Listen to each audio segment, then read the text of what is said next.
Thank you. Okay, you're live. Welcome to the every other meeting of the Racial Profiling Ad Hoc. I'm your chair, Regina Jackson. Several of our commissioners are running a little late. I imagine heat overexposed as so much of the community is as well. So I think what we can do is get an update from you, Lieutenant Hubbard, as people begin to join the meeting. And there we have Commissioner Garcia Costa. Thank you so much. Lieutenant Hubbard. Okay, thank you. Since we last met, I have two updates. I'll start with Dr. Eberhardt and I have seemed to be passing by each other because she did reach out to me looking forward to working with us, and then I was on my way out for a little mini vacation. So it actually worked out because in my time away, I reread her book and I created a pretty elaborate lesson plan. When I say elaborate, I mean 28 pages long. I didn't mean to go that long, but you had fun. Yeah, and so I felt like I was doing a lot of thinking about this because I know we kicked around the idea of having, introduce her book and possibly the 1619 project and some other things, and I figured her book speaks for itself. I think a lot of what this ad hoc is about, but also our policy.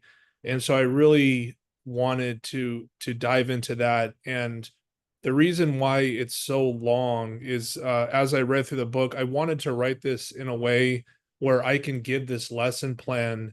It really reads as a manual to anybody and they can teach it. And within it, there's a lot of videos that I found on YouTube of her speaking of her book in interviews and speaking engagements. And so I want everyone to read it, but it's designed in a way where you don't have to read the book, but have a solid understanding of what it's about and what she was trying to convey. So I have that, and I'm going to read through it one more time, but I would like permission to send it to her just so she can look that over along with all the other documents, Sure. Unless you as a committee would like to review it first. I think we would like to see whatever it is that you're likely sending out. I have a lot of confidence in your work, but I think that confidence is confirmed and affirmed when we go through it as well.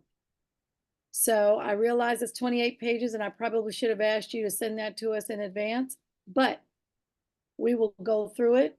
And I also recognize, depending upon how enthusiastic or how energetic we are, not just about the subject, but given the heat, that we may finish early. So I absolutely believe that once we go through it, that you should send it to her, or you could send it to her, as well. But since we're meeting, I didn't have anything else for us to review. Yeah. But you said you had two updates. I did. So that's number one. And I was working on that all the way up until 10 minutes before this meeting started. So that's why I didn't get an advanced copy, because I've just been reading, make sure that No problem. it's good. And then the other thing that I worked on was I did create a quiz on I should say a test on the actual policy itself. And I know I put that in the original lesson plan for the policy as something that one has to pass to accomplish the course. Yes. And then we can provide remedial training. So I will also send that to you. I did highlight the answers, so that's why I didn't want to talk about it on this recorded line, because those who can just rewatch it and now they know the answers to the test. That's why I will send it out to all of you for review, but it does have the answers in there. Okay, got it. And then I still have not received confirmation that the chief of police has reviewed the actual draft of the policy, which, it's fine. I think after we get offline today, I'm going to send that to him. I do have a few meetings with him this week about various other things, and I can bring that up because we're at the end of July as a priority that we want to get this thing kicked off. So, and I believe he has He also has a meeting I saw on his calendar with Dr. Eberhard. I don't know what that's about, but it might be similar to this. So I think it will work out perfectly if he has that in his queue. That sounds wonderful, because you know I'm going to ask him tomorrow at the meeting. Right. So it would be nice if you get to him first. And I think that within your email, you could certainly reference that you see that Dr. Eberhardt's on his calendar, Mhm. and could they prioritize perhaps a brief discussion about the work, because both of them have received the cultural accountability statement and the updated policy, as well as the discipline. Great. So without telling you what to do, I Oh, think that it might be great to underscore that. certainly. Eh, Are you going to be in that meeting or no? I will be there tomorrow. Okay, okay, perfect. I appreciate that. Yeah. So we're not going to review the quiz, even though, as I saw in the chat, Commissioner Garcia Costa says it's a great idea, and it really is. But we are going to review the lesson plan.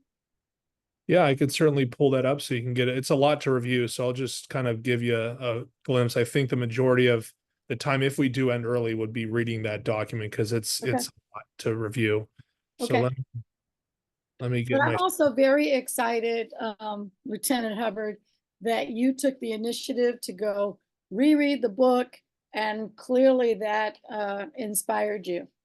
So I'm always excited to hear about that. thank you. Mhm. Okay.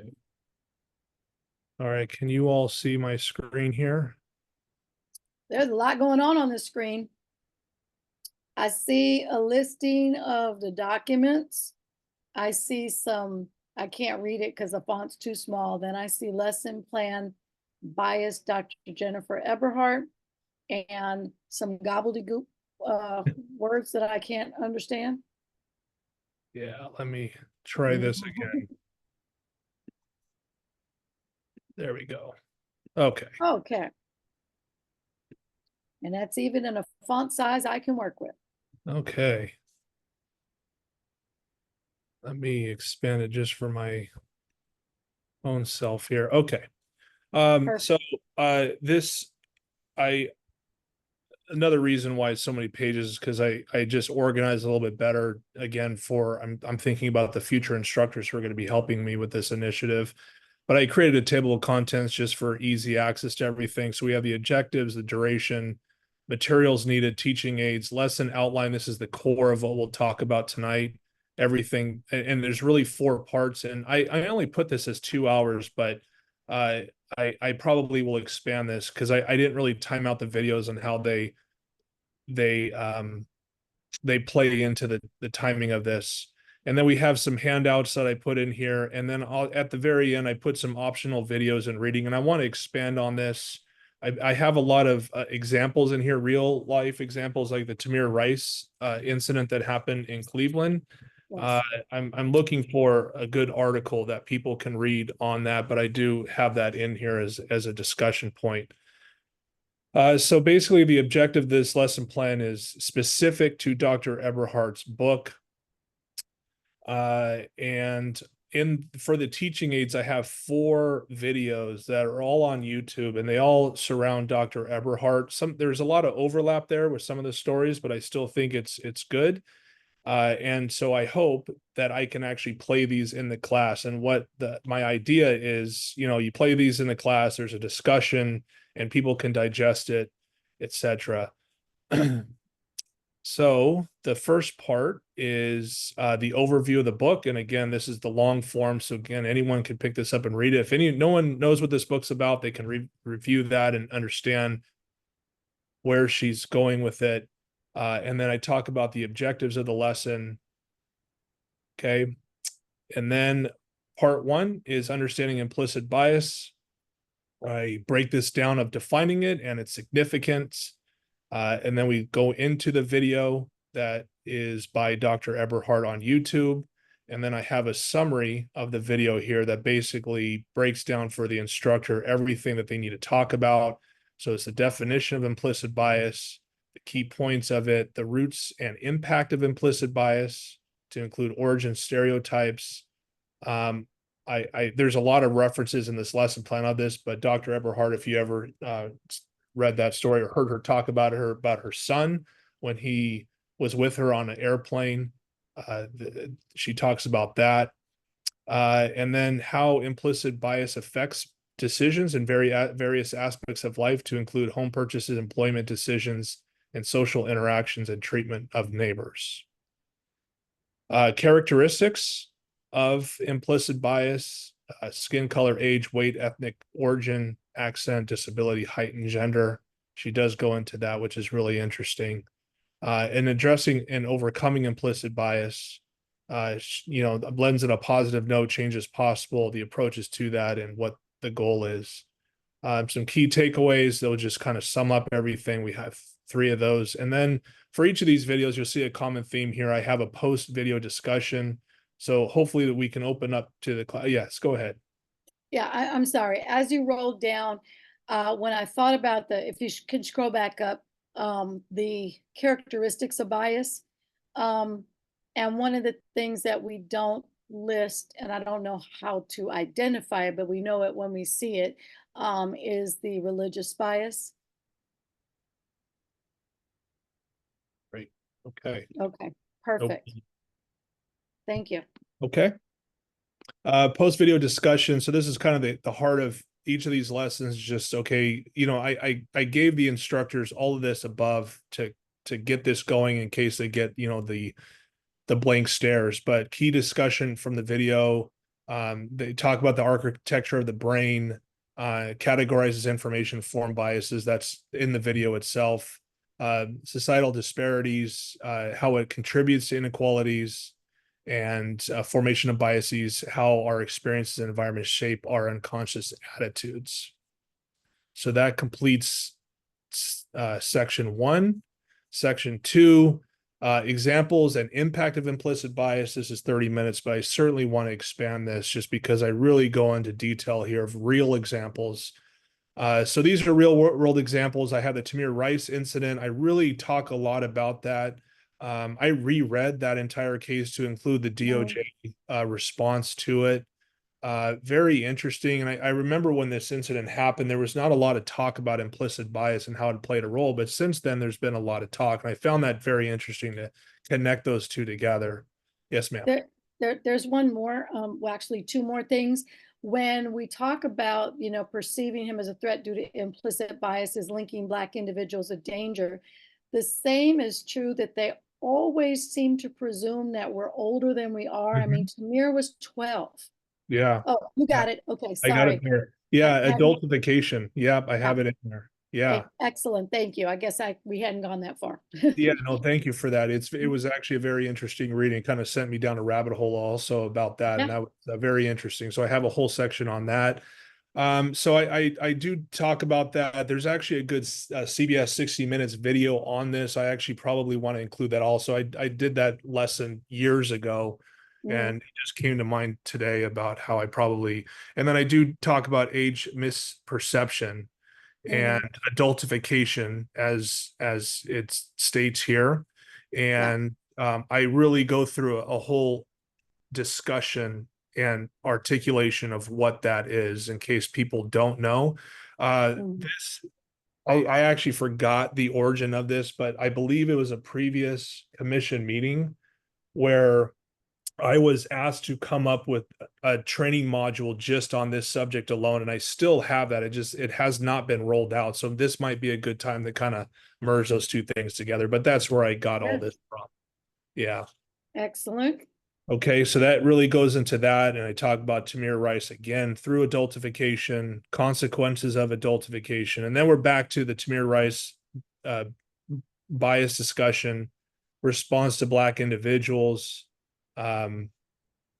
just law enforcement, how those 2 things correlate. The other interesting thing about the Tamir Rice is the lack of immediate medical aid, which is very relevant to our somewhat new K3 policy, or use of force policy, and how important that is to care for one's medical needs.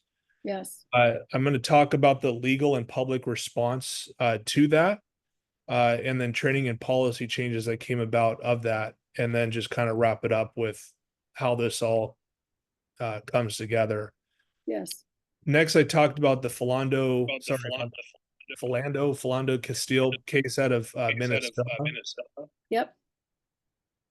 This happened in 2016. It's kind of the same thing, where he was pulled over, and the gentleman was very calm with the officer, very respectful, and then the officer shot him because he did have a gun, but he disclosed that he had a gun, and it was in a neutral area, and it really turned bad. So there was a lot of discussion on that, with the perception of the threat and then the bias and panic overreaction that came from that from the officers. I'm going to talk about the consequences of that, and then the legal and public response. You'll see a common theme here, and then the impact on policing and community relations with that, and of course wrap it up with how implicit bias played a role in that incident. Example number 3 in here has to do with prison sentences. Not much here, except for just the statistic. Federal sentences for Black men were on average 19% longer than those of white men. Example 4, which is very just similar to these other cases, hard to read. I kind of remember this case, but I did some reading on it. Brock Turner was the white Stanford student who was sexually assaulting a female, and it was interrupted by 2 other students, and he only received 6 months in county jail for this very violent offense. And what I didn't know about this was the judge was actually recalled. So the judge who reduces sentencing was recalled, which I actually put the stat in here, like it hasn't been done in years, or it's very, very, very rare for the public to actually go against the judge. Yes, ma'am. Sure. So let me stop you for a moment. I saw your hand up for a moment, Commissioner Garcia Costa. Did you want to say something? I'm sorry, no, that was an accident. But if I Oh, have the mic, no I problem. will just lend my biggest appreciation, Lieutenant. This is just great work. I love seeing it. I don't want to undersell how powerful it is for a department to be taking on this type of, just naming it and just looking at our history and not shying away from what it is. We cannot deal with our problems and move towards our solutions if we don't name, our past mistakes. And this is just incredible work. And I also know that it's, there's times where, local departments will say, well, there's other jurisdictions and we're not like that, right? But we know that just one bad thing across the country in any level of policing really gives, local folks a black eye here, and it makes our job a lot harder. So this is definitely a step in the right direction, something that I really could get behind and just kind of proud of. And yeah, kind of lots of words right now. Still processing how good this work is. So I really appreciate it. I appreciate it. Thank you, Vice Chair. And I just want to say that we lucked out having Lieutenant Hubbard and his very forward and thorough thinking. The one question I have, and I saw the stat, 19.1%, people of color or Blacks. I thought it was higher, quite frankly, that we get harsher sentences. I know we get harsher treatment while in jail. But that's fine. Is that where did you find that stat, if you don't mind my asking? I believe it's actually, I might have read it in her book, but this is federal sentencing, so I might go more local, and I bet we find some things are just on a municipal level. So I'll keep looking into that. I'll highlight that.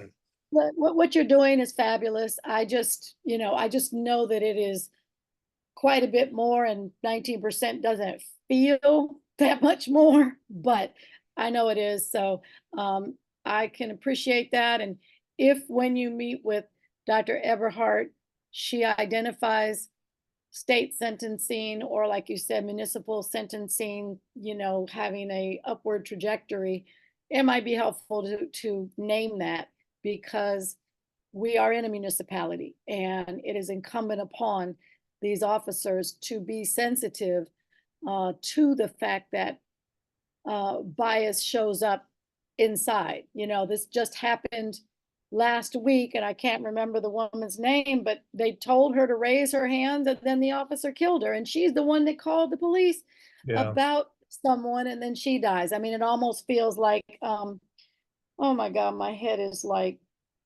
bursting. It's just so hot. Um, the young woman in Kentucky who was killed in her own house while she was sleeping. But anyway, that's neither here nor there. Yeah. The level of thoroughness, the examples, I won't stop you, keep going, but you are so on the right track. I echo Commissioner Garcia Costa's appreciation. Thank you very much. Mhm. Yeah, this is what I was looking at. So in 2018, Santa Clara County recalled this judge largely due to the mishandling of the Turner case. First time in 85 years that a California judge was recalled from office. That's pretty significant. Yeah. Which, quite frankly, we probably should have been recalling a lot more of them. But if this could happen in 2018, hopefully it will continue to happen, because we understand that oftentimes judges serve, lifetimes. Yeah. So I wrap up with the legal and policy implications or changes because of this, and just how this underscores the biases that we have in our society.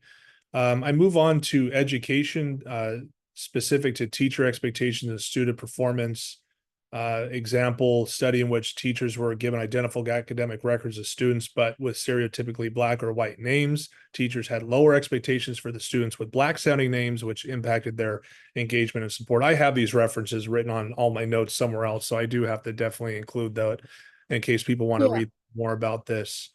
And this Also, is like the doll research. hmm, Does the white child want the white doll, or does the Black child want the white doll, even though that's not a reflection on themselves? right. So, yeah, thank you.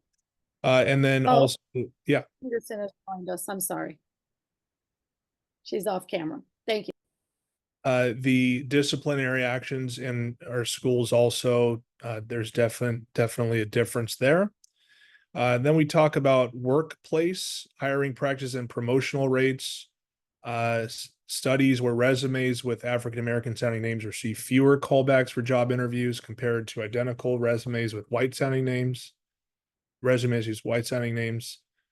Talk about that. And then I do spend a lot of time. I never heard of this before, but I found it very interesting. So I wrote a lot about this, called Ban the Box, and remove questions about criminal history from job applications. I was really interested, and kind of sent me down a rabbit hole on that also. So I do talk a lot about that, quite a lot here. So I do have a section in there. Well, it's a really, really big deal. And when you have a former president that's trying to get reelected and he's a felon, it's like the box should go away.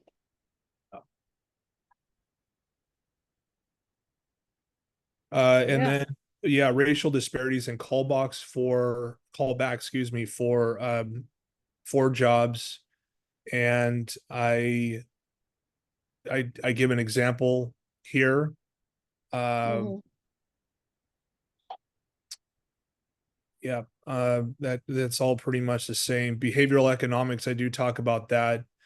That was going back to my college days, where I actually had information on that I'm glad I kept, because it came in handy. And further on that, and so I do talk about Minnesota saw a 22% increase in the number of individuals with criminal being hired by public employers. So it proved to be working in Minnesota. And then Durham, North Carolina, hiring more than 96% of job applicants with criminal records. I do talk about the unintended consequences of that holistic approach to it. I mean, I just put a lot in here just to really help the instructors. I'm sure a lot of people have questions on this, so that's why I put so much in here, just in case they're asked. Talk about the economic inclusion, social impact, and then wrapping it all up with how it plays a role with implicit biases. Example number 3, women of color underrepresented in leadership positions across industries. I really enjoyed reading up on Ursula Burns, former CEO of Xerox. I actually put at the very end of this optional reading from the Harvard Business Review on her story. But she basically started as an intern at Xerox and had a lot of challenges rising up through the ranks, but a phenomenal employee. And she ended up becoming the CEO of Xerox and then moving on to even more successful things in her life. So I really spent a lot of time talking about her and her success. I was really encouraged when reading that story. So yeah. Let me also identify Carla Harris, who had a very similar leadership role in Fortune 500 company. And she would mention as she was working and even as she was a CEO, not being invited to certain social gatherings, even though she was the head of the company. Okay. So yeah, so there unfortunately are a lot of stories, and even today we are hearing many digs around the presumptive Democratic nominee Kamala Harris. Mhm. And I wanted to say that, you know, my brain was deafening, but Breonna Taylor was the person that I was thinking of when we talked early on about you know, aggressive behavior against Black women. And thank you, Commissioner Garcia Acosta, for sending me that note. Thank you. Did you say Carla Harris? I'll make a note of that.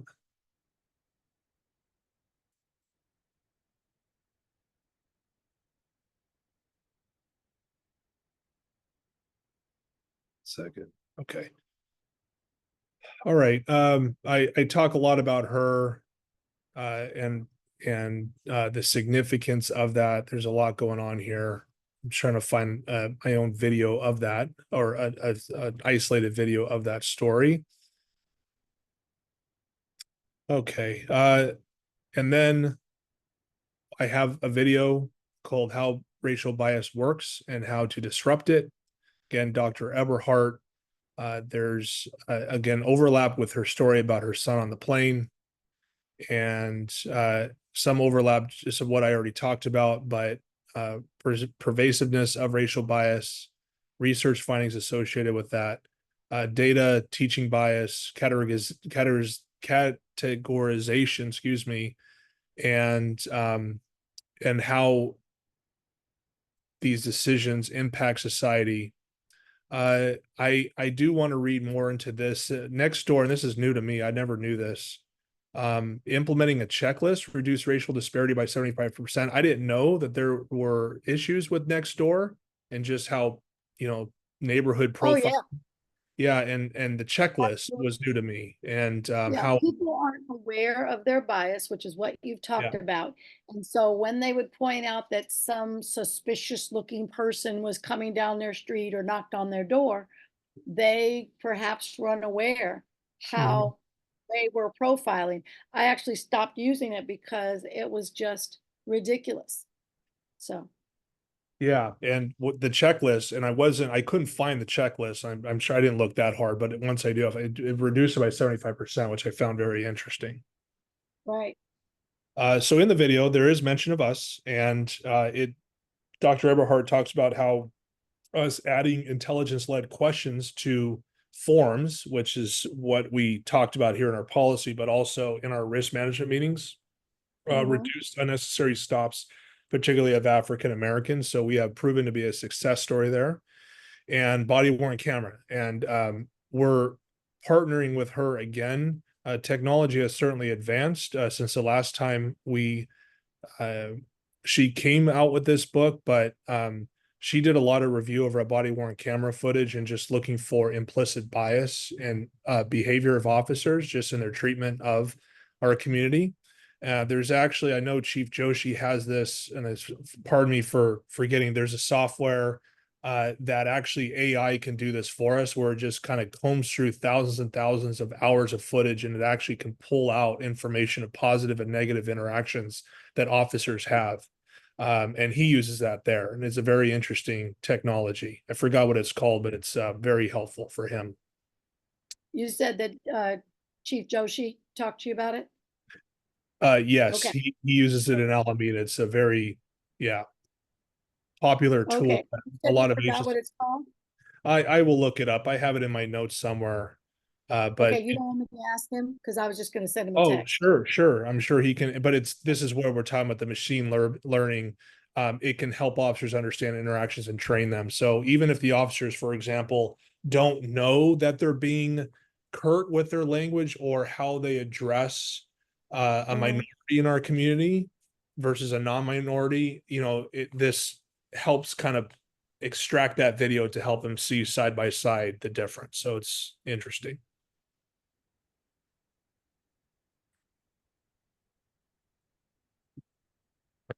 Okay.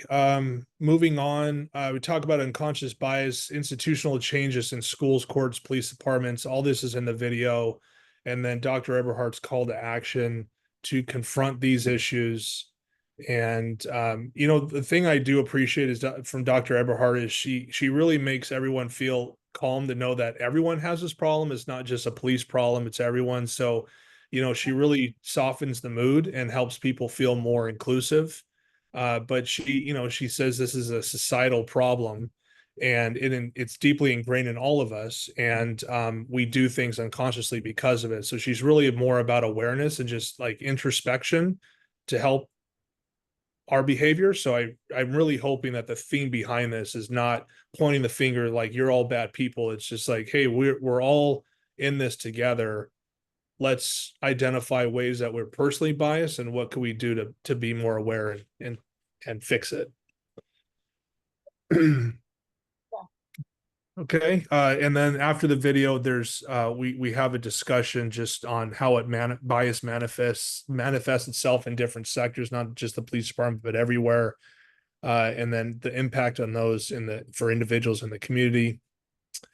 Take a short break, and then we go on to part 3, which is personal reflection and identification of bias.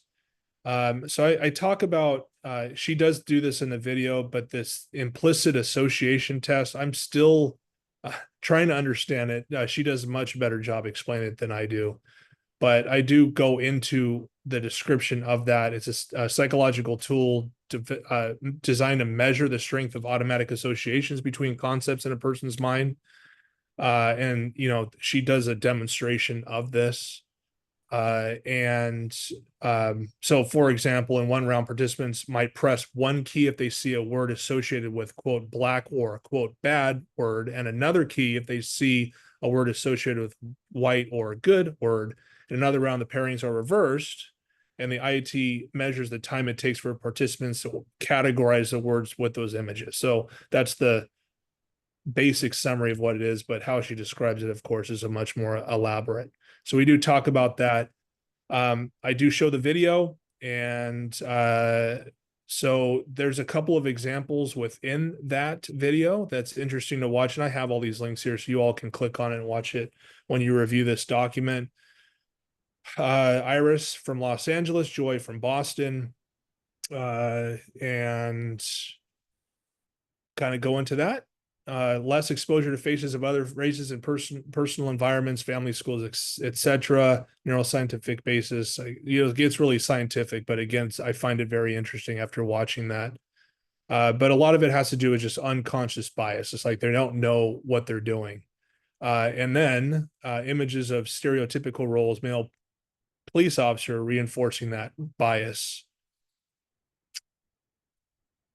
Okay. I talk about, or she talks about some other examples, just Joy, for example, gender before math test. Joy's performance declines due to the stereotype that women are not always good at math. When reminded of her Asian identity, her performance improves due to the stereotype that Asians excel in math. So that was a really interesting connection there that she talks about. Common associations, lawyers or presidents are typically envisioned as male. Cooking dinner is often envisioned as female. Bankers are typically envisioned as a particular skin color. Prison inmates are often envisioned as a person of a specific race. So it was really interesting how she brought that together. I provide a summary and then key takeaways. That's a common theme here. And then a post-video discussion. Last, or strategies to mitigate bias. Increase awareness, diversify environments, slow down decision-making, implement structured decision-making processes, And then the video is called How to Understand and Disrupt Racial Bias, that basically brings all this together with this video. Again, it's presented by Dr. Eberhard, but it's hosted by someone from Columbia Business School, and just talk about everyday biases that we're familiar with, bias recognition, and then the unconscious role that plays in that, visual perception, attention, criminal justice system, education, impact of bias in society, just categorization, bias activation, adding friction. I again brought up this example of Nextdoor, and then again, another example of us, just intelligence led, body worn camera and machine learning, and goes into the business world. A lot of overlap here. It just repeats, but again, it just reinforces what we talked about before.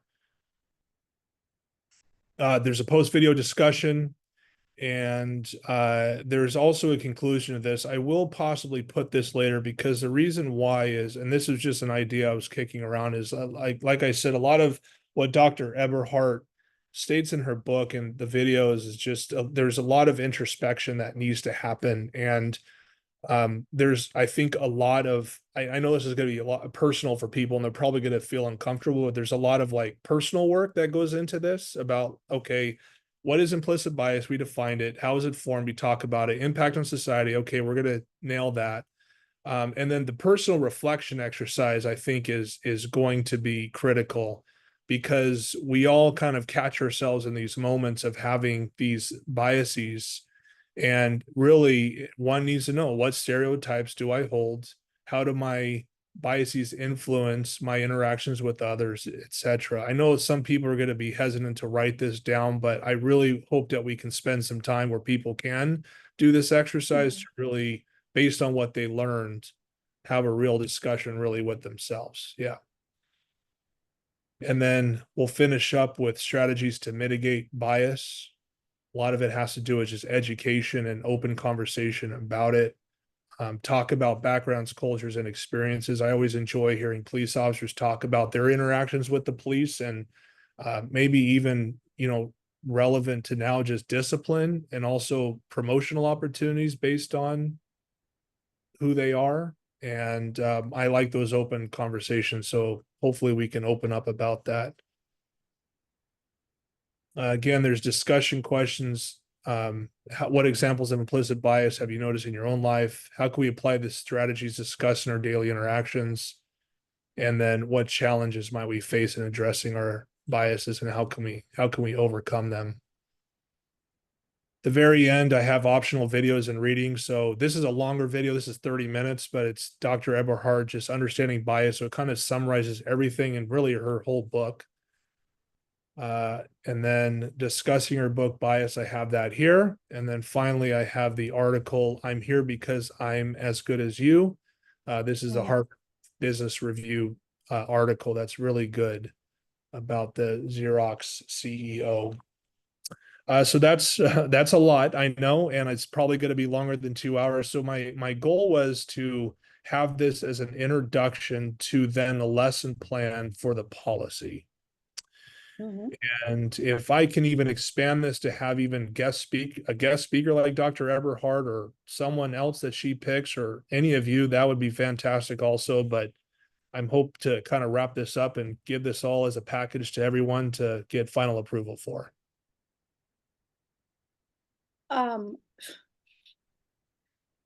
I am awed. It's just so very thorough. I know, Chair Peterson, you joined late, but the work that Lieutenant Hubbard has just unveiled in a 28-page document, I think that if we could take a look and see if we dare add anything else before our next meeting. We're getting dangerously close to August, and I was really hoping that we would be complete by this. And of course, Lieutenant Hubbard's extensive work. And I might add, Micah did order the book Bias for Us, which should be here. We should receive it tomorrow at the commission meeting, so that we can also kind of follow along with what you read and wrote. But I'm happy to accept any comments based upon the review, the overview. I can't. I'm in my car. I Okay. am, but I'm getting out of it. I can't see the hand raising Don't worry about it. reaction. Just go ahead. Uh-huh. Okay, I did catch an awful lot of it, and I could see that it was based in a very diligent review of several areas of unconscious bias work. I didn't know if you had included also what happens in real estate listings, where they also they find out it's a Black person selling, the banks will appraise the house lower than its value because there are Black people involved. So that would just be 100 and the 101 things that Right. it seems that the DC Hubbard has listed. Very impressive. I can tell also that you are really into this work. It's not just a shallow type of review. You're doing a lot of really important work, and thank you so much. That's all I have to say. Thank Well, you that's for a your. mouthful. Thank you very much, Chair. I totally agree with you. Commissioner Garcia Costa, I know you jumped in real early to compliment. Did you have anything else to say upon having gone through the 28 pages? Yeah, again, just my appreciation. Love the thoroughness. I love the examples of contemporary incidents, things that have happened. That these aren't things, these aren't ideas that are formulated from incidents that happened 50, 100 years ago, going back to slave days. Like, it has a long rooted history in this. And that's why I love the cultural accountability statement, but the training to call out things that have happened in recent history, recent times, that's happening every day, right, is important for folks to reflect on. So I really appreciate that. The one question I do have is just, how do we help? How do we help facilitation? How do we help participate in the training? I think one of the things that you had acknowledged that, some of the topics might be a little sensitive. Folks might be a little hesitant to start, fully disclosing or looking within and asking those tough questions. And so I really feel like facilitation is going to be really strong. It's going to be really important, right, to have strong facilitation, to be able to have folks feel comfortable. And then any way we can participate. I was even thinking about, like, man, I would love to even just participate in this training with folks, right? And to show my own vulnerabilities. I would love to take the test and possibly fail it and be like, look, I'm a community advocate from East Oakland, and even I failed the test. Like, we're all in this together, And so any way I could play a part to help breaking the ice and really, like, just kind of connecting on a human level and having folks really self-reflect as a part of this training, I would love to participate and make it as impactful as possible, because the content is clearly there. It's clearly thorough and well thought out. Now it's all about the delivery, the discussion, and the vulnerability that folks are really willing to step into, to look inside and to want to have that commitment to be better police officers for our city. Thank you, Commissioner Garcia Costa. I'm with you. I would love to sit in a training. I would love to take the quiz. And to the chair's point, if there is a way that you can identify some of the additional racial profiling that happens every single day, that perhaps new and old police officers have just not been exposed to, around the green lining and around the valuation of homes. And I mean, we can go on. I want to talk about the Parent Plus loans for kids and how much more people of color have to pay to go to school. But if there's a way that you can identify, I mean, most of these examples are really outstanding. And I think that some officers would be like, well, I wouldn't do this, and this wouldn't happen, this wouldn't involve me. And it's like, well, let's paint some pictures around how you might get a pass because of what you look like and didn't even realize it. Or qualify for a lower rate or more money or whatever. So, just punt that around and see if there's a space for a few of those kinds of things. But commissioners, would we Regina, feel can I add one? thing? Can I Would you add feel one it- thing? Yes. Also, we are compiling a comprehensive list of training that the commissioners need to take, and we should add this as part of our training as well. I think Vice Chair's comment about us taking it and then the test and then realizing that, hey, we suffer from some of those same unconscious biases. So I would like to see when this is completed that it be added as a mandatory training for commissioners. The second thing is we are working in the NSA ad hoc to also talk about the essential nature of appropriate training. And want to make sure somehow, Regina, if you can look at the last 2 pages of our NSA draft document to see how we make a reference to the type of training that DC Hubbard is introducing. Okay, sounds great. I'll go back and relook at it. Okay. Thank you. Yeah, but no problem. Outstanding work is being done in lots of corners of our commission responsibility. But would we all be comfortable with allowing Lieutenant Hubbard to forward this draft curriculum lesson plan to both Dr. Eberhardt and perhaps Darlene Flynn for their eyes on it and, dots and T's crossing? I'm looking at Commissioner Garcia Costa kind of nodding. Chair? I'd be okay with that. Absolutely. They are crucial stakeholders in this work we do and thought partners. So yes. That's wonderful.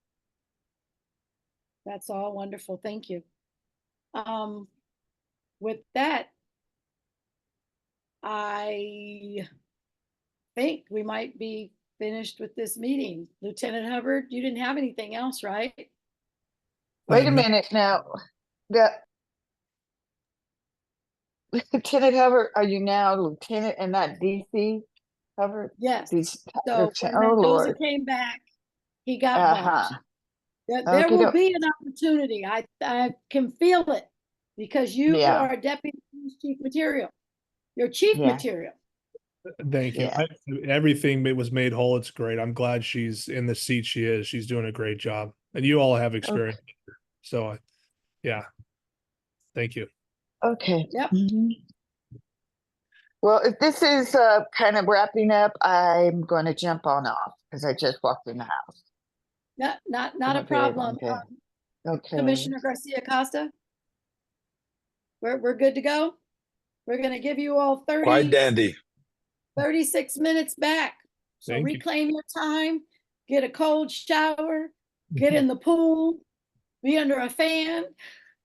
Take care. We'll see you all at the same back channel tomorrow evening, at 5:30? Yes, ma'am. And I would ask you to please, wait a minute. Wait. Before you leave, please take a look at item 9. Be prepared. It's an open session vote. Sounds good. Lieutenant Hubbard, No, thank you enough. Thank you. Thank you all. Thank Have a you. good night. Have a Thank good you. Y'all have evening. a wonderful everyone. night. Thank you, Micah. Here, Sharon Meredith, can you stay for a sec, please? Okay, Yes, I can. one sec, let me